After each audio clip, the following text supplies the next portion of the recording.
Hello, my dear friends. Today I am here for another topic, and that is the degree of indeterminacy in structural analysis. In my earlier lecture, we discussed the internal reactions, the external reactions, number of equilibrium equations in two-dimensional case, in three-dimensional case, and lastly we discussed about the released reactions. Now today we will find out the degree of indeterminacy. Now, first of all, what are the different types of indeterminacy? Now, indeterminacy होती क्या है? What is this indeterminacy or determinacy क्या है? See, suppose there is a member of a trust and you have one equation, that is, suppose 2x plus 3y is equal to 16. So you have one equation for the member and you have unknowns, two unknowns, that is the variables 2, x and y. So this equation can be solved. Now if I add another equation here, 6x plus 3y is equal to 9, then we can see two unknowns, that is two variables and two equations. This can be solved easily. ये सब चीज हम लोगों ने पढ़ा. Now, sometimes it may happen another equations will come into play, that is 3x plus 5y plus 3z is equal to 9. Okay, so three equations, three unknown, it may possible. So जहां number of unknowns और number of variables बराबर है तो उसको हम कहेंगे determinate member और determinate structure. किसी भी स्ट्रक्चर पे अगर number of unknowns, that is called number of equation, और नंबर ऑफ अवेलेबल इक्वेशंस और नंबर ऑफ अननोन्स अगर सेम है तो उस स्ट्रक्चर को हम लोग डिटरमिनेट स्ट्रक्चर कहते हैं. और अगर if the number of variables are more than the number of available equilibrium equations, then we will call that structure is indeterminate structure. In earlier, that is in strength of material, we solved a numerical for determinate structure जहां number of unknowns और number of equilibrium equations same था. वहां easily हम लोगों ने solve किया, चाहे beam का हो, चाहे स्ट्रक्चर का हो, चाहे ट्रस का हो, तो वो डिटर्मिनेट था. In structural analysis, we will find out the degree of indeterminacy in order to solve an indeterminate structure, to analyze an indeterminate structure. तो structural analysis में बड़े बड़े बीम रहेगी, बड़े बड़े स्ट्रस रहेगी, उसकी एनालिसिस करना, उसमें indeterminacy रहेगी. So structural analysis पे हम लोग indeterminate structure को एनालिसिस करेंगे. Now, what are the different types of indeterminacy? One is called static indeterminacy. Then what is static indeterminacy? इसको हम लोग d suffix s से डिनोट करते हैं. और ये क्या है basically? It is related to the unknown forces in structure और members. जो मेंबर पे जो unknown force रहेगा वही डील करेगा static indeterminacy. ओके, सो ये सारा चीज मैंने डिस्कस किया अभी. एंड दूसरा है काइनेमेटिक इनडिटरमिनेसी. इसको हम लोग डी सफिक्स के से डिनोट किए. And this kinematic indeterminacy is related to available unknown degrees of freedom. तो इन टुडेज लेक्चर, और first of all I will explain the static indeterminacy and then will move to the kinematic indeterminacy. Don't worry, kinematic indeterminacy को हम लोग बाद में cover करेंगे, पहले हम लोग स्टैटिक इनडिटरमिनेसी को कवर करेंगे. ओके, अब स्टैटिक इनडिटरमिनेसी कैसे है? स्टैटिक इनडिटरमिनेसी दो टाइप की होती है. There are two types of static indeterminacy. One is external static indeterminacy, जिसको हम लोगों ने डी सफिक्स एसी, डी मतलब डिटरमिनेसी, एस मतलब स्टैटिक, ई मतलब एक्सटर्नल, तो एक्सटर्नल स्टैटिक एक्सटर्नल इंडिटरमिनेसी। अब ये किस चीज को रिलेट करते हैं? It is related to the external support reactions. और एक्सटर्नल सपोर्ट रिएक्शंस के बारे में हम लोगों ने ऑलरेडी एक लेक्चर उसमें हम लोगों ने पढ़ा कि एक्सटर्नल सपोर्ट रिएक्शंस क्या होती है किसी भी स्ट्रक्चर की। ठीक, then another is internal static indeterminacy, जिसको हम लोग D, capital D suffix SI से डिनोट किया। It is related to the unknown internal reactions और मेंबर फोर्सेस। तो देखिए यहाँ देयर आर टू थिंग्स। एक तो है कि एक्सटर्नल सपोर्ट रिएक्शन जो डायरेक्टली डील करेगा एक्सटर्नल स्टैटिक इंडिटरमिनेसी को, और एक है इंटरनल रिएक्शंस और मेंबर फोर्सेस जो डील करेगी internal static indeterminacy, only two DSE and DSI. So if I want to find the static indeterminacy, I have to add these two. DS is equal to DSE plus DSI. Now how to find this static indeterminacy? There are two approach, दो method है। एक तो method है ये है कि direct estimation, तो directly आप एस्टिमेट कर सकते हो कि what is the value of DS।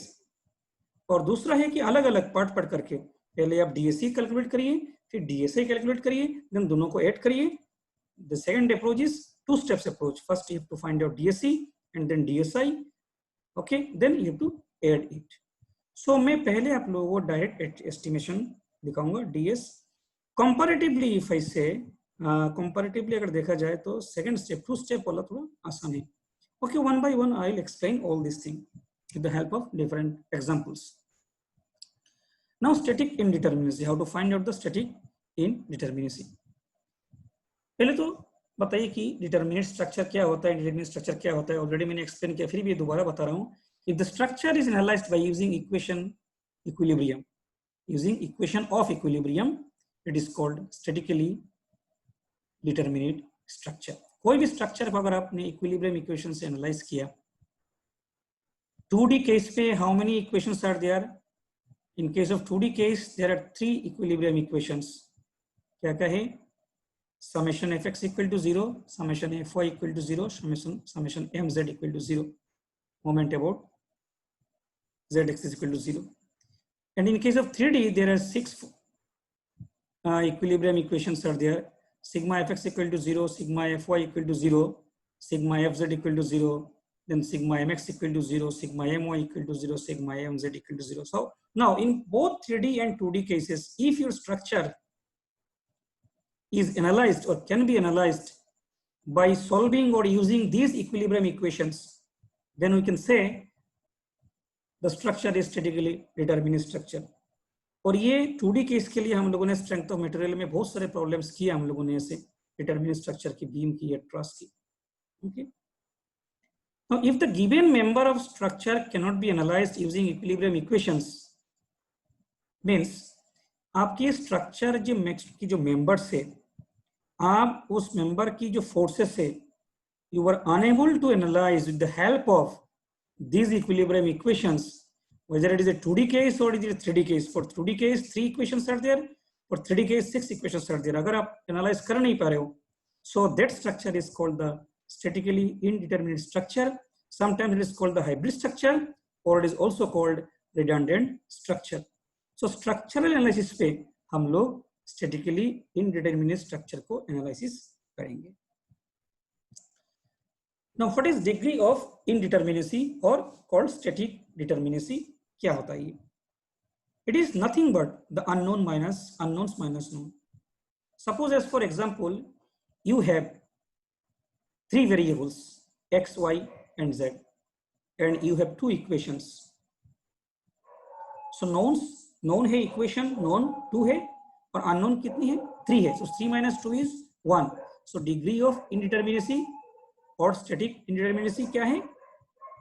Value कितनी है? 1 है. unknowns minus knowns. अब देखिए इसके कैसे फॉर्मूला पे कैसे हम लोग इसको फिट करेंगे। देखिए स्टैटिक इंडिटरमिनेसी रिजिड स्ट्रक्चर, हमारे पास स्ट्रक्चर 2 टाइप की है, एक होती है रिजिड स्ट्रक्चर, दूसरा होती है पिन जॉइंटेड। तो पहले मैं रिजिड स्ट्रक्चर पे स्टैटिक इंडिटरमिनेसी फाइंड आउट कर रहा हूँ, इसका एक फॉर्मूला बना रहा हूँ। कैसे फॉर्मूला बनेगा देखिए, हमारी स्टैटिक इंडिटरमिनेसी का फॉर्मूला बेसिकली क्या है? It is nothing but unknown minus known. अब यहाँ अननोन क्या है? रिजिड स्ट्रक्चर पे अननोन क्या है? देखिए रिजिड स्ट्रक्चर पे अननोन है, external support reactions are considered as unknowns. एक तो हो गया ये एक्सटर्नल सपोर्ट रिएक्शंस। दूसरा हो गया इंटरनल रिएक्शंस, ये कौन सा है, ये मेंबर फोर्सेस है, these are also considered as unknowns. तो हमारे अननोन्स क्या क्या हो गया, एक्सटर्नल सपोर्ट रिएक्शंस और इंटरनल रिएक्शंस जो मेंबर फोर्स है, मेंबर की जो फोर्सेस है वो है। ओके, नाउ 2D एनालिसिस अगर कर रहे हैं हम लोग, तो each member there will be 3 internal member forces, और 3D केस में 6 इंटरनल मेंबर फोर्सेस है। हम लोगों को पता है ये हम लोग ऑलरेडी डिस्कस कर चुके हैं। 2D केस के अगर स्ट्रक्चर है तो उसकी एक मेंबर पे 3 इंटरनल मेंबर फोर्सेस है, और अगर 3D केस है तो 6 internal member forces are there. अब बात आती है नोन्स क्या है। नोन पे है इक्विलिब्रियम इक्वेशंस। अब इक्विलिब्रियम इक्वेशन नोन है, 2D केस के लिए कितने हैं, 3 है, 3D केस के लिए कितने, 6 है, ऑलरेडी वी नो इट। दूसरा नोन जो है वो रिलीज रिएक्शन है। रिलीज रिएक्शन क्यों है देखिए बताइए।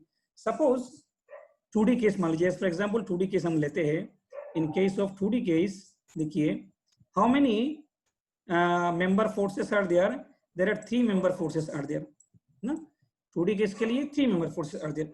अब क्या क्या है वो, Fx equal to 0, Fy equal to 0, मतलब एक एक्सियल फोर्स होती है और एक शेयर फोर्स होती है और एक मोमेंट होती है। और अगर उस मेंबर पे मैं अगर इंटरनल हिंज लगा दिया, तो इंटरनल हिंज लगाने से क्या होगा, इंटरनल लगाने से मेरा बेंडिंग मोमेंट रुक जाएगा, बेंडिंग मोमेंट 0 हो जाएगा। मतलब वहां क्या था, वहां रिलीज रिएक्शन, रिलीज रिएक्शन एक है, रिलीज रिएक्शन का वैल्यू वहां 1 था, तो ये वहां ऑलरेडी यहाँ 8 था, इसलिए हम लोगों ने यहाँ रिलीज रिएक्शन को हमें माइनस करना पड़ेगा नोन पे, नोन एज ए नोन आएगा आपका रिलीज रिएक्शन। रिलीज रिएक्शन की वजह से मेरा क्या हो रहा है, वहां 3 की जगह 2 हो जाएगा आपका इंटरनल मेंबर फोर्सेस, क्योंकि बेंडिंग मोमेंट 0 हो जाती है।